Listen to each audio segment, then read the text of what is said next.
Yo, Joe! Maybe not this time, but today we're going to deep dive into the shadows of Cobra to take a closer look at one of the most explosive specialists, the Frag Viper.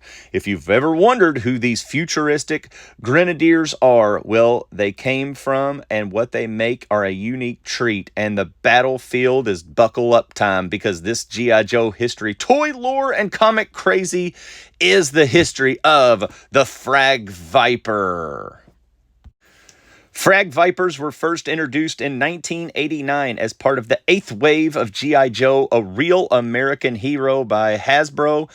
And according to their file card, Frag Vipers are Cobra's grenade-throwing specialists. All right, as we take a look at the history and stuff of the Frag Viper, we're going to look at the newest release, just released here this past week or two. Cobra Frag Viper, we are looking at G.I. Joe Classified Series from Hasbro. And this one has really stood out to me because for me, it's the first time seeing the face, that zombie-like face, actually. So I can't wait to get him open. As the recording of this video, I know everybody's tired of hearing it, but the basement is still in. I've got his G.I. Joe original figure. You've seen pictures of him. I was going to do a comparison of him, but I can't find the G.I. Joe box. So got a lot still to do, but we're going to take a look at the packaging in the back here. Nice little shot of him doing the grenade launch. He's kind of a lacrosse player, if you will, but does have that vampire-ish zombie looking face, which is pretty cool. Nothing really on the card that says anything about him other than he does really look good in a box. But let's go ahead. I'm going to unbox him and then we'll take a look at this figure and get to more of his history very soon. All right, thank you, Hasbro, for making a box that doesn't have 52 of those little things, and it's just pop out and play, which is fantastic. Accessories galore. We're going to go through those first. So the first thing is this cool action of the grenade here. So it is a very detailed grenade. This could have all been gray or black or something, but they did actually paint the grenade that's in it as such, which is a very cool thing. We'll have that in an action pose here coming soon. Does come with 2 Uzi machine guns here, which are pretty cool. The biggest thing for him is he has the holsters. So all of these accessories, this is one thing, and I know I'm on the minority of this.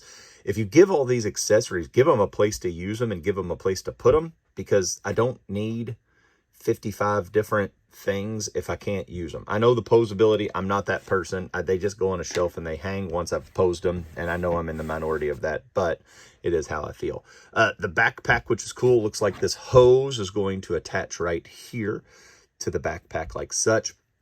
Is a bendable plastic, which is very, very nice. It's very pliable, very movable, which is very good. The grenades, you can tell, are in there as such. They are not painted, but that's okay.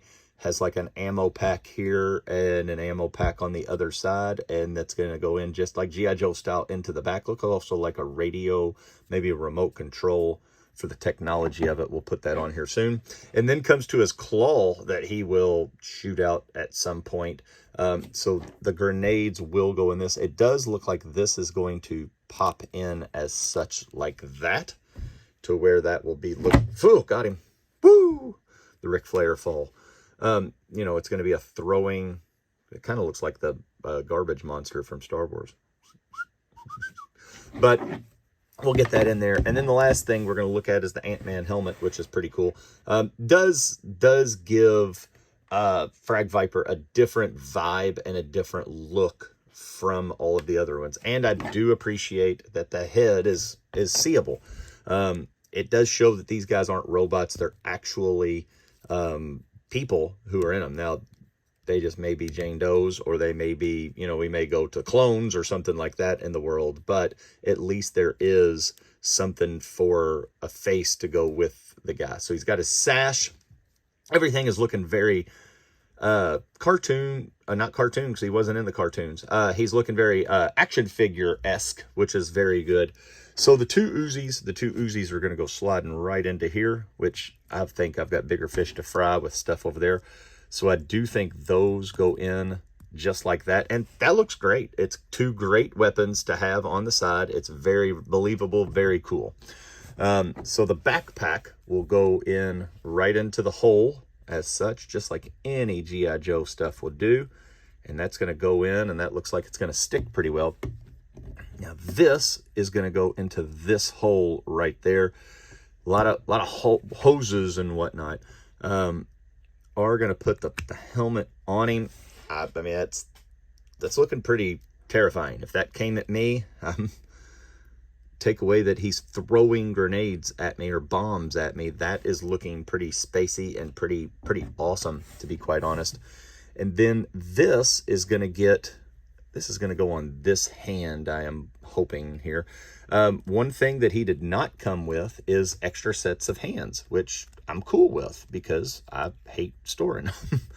Now, the one thing that's going to get tricky is if this will click maybe into here somehow. Maybe, baby. I don't know. Let's just get it in. I don't really like taking too much time on this, but if it would hold in onto that, yeah, the hand, let's do this. And then maybe that will go in as such on this. This is why I hate these new hands. This is why.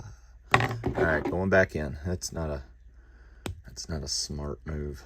So if this goes in perfectly fine, relatively easy. It's getting the hand on this. Maybe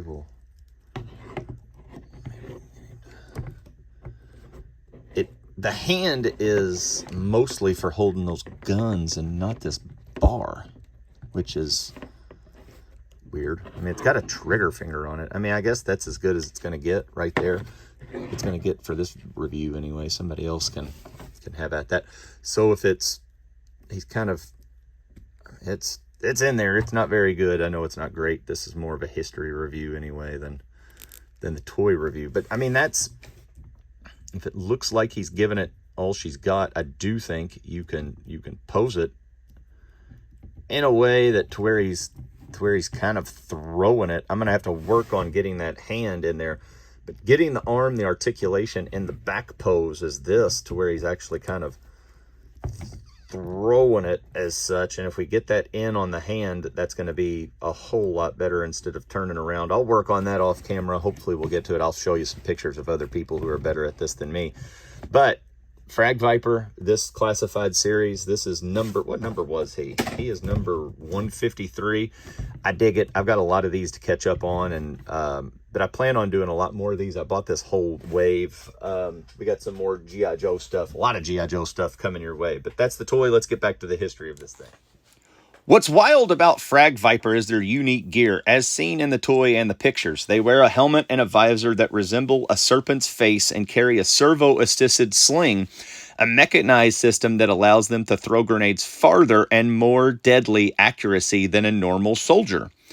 The original 1989 Frag Viper action figure came decked out in futuristic, almost alien-looking like uniform, complete with a flexible breathing hose, backpack, and his signature grenade launcher.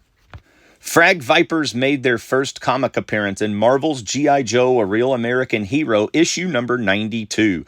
They served as Cobra Commander's elite squads during assaults on G.I. Joe bases. In the comics, they were seen as elite shock troopers, flinging grenades with terrifying accuracy. Although not spotlighted individually often, their presence added a dangerous edge to Cobra's firepower. Frag Vipers also appeared in IDW's G.I. Joe continuation and other extended media, often paired with Techno Vipers and Alley Vipers during urban warfare, but had no speaking parts. Speaking of cartoons, the Frag Vipers never got a major spotlight in the Sunbow cartoon or the Deke series. Unlike other Cobra troopers like the Vipers or Bats, these grenade flingers remained in the shadows of animations. Wonder if it was because they flung grenades. Fans always speculated what kind of chaos they would have caused. Imagine Frag Vipers taking out a G.I. Joe convoy with pinpoint accuracy. Frag Vipers were among the first Cobra troopers to combine sports training with military specialization. The design of their sling system may have been inspired by ancient Roman sling weapons updated with Cobra technology. Their unique mask design resembles that of a Cobra snake, not one of the Marvel characters like I just said. They were one of the few Cobra troops not used in the early video games or cartoons, making them almost like a secret weapon. Whether you're a seasoned Joe collector or just diving into the world of Cobra, the Frag Viper stands out as a unique trooper with a deadly precision and futuristic vibe, and his toy is pretty cool. He's rare, he's wild looking, and he's got one of the coolest backstories in the Cobra ranks. If you enjoyed this breakdown of the Frag Viper, smash that like button, subscribe for more deep dives into the G.I. Joe and other 80s properties. Let me know in the comments who's your favorite and most underrated Cobra trooper. Until next time, stay sharp and watch out for those grenades. Peace out, home skillets.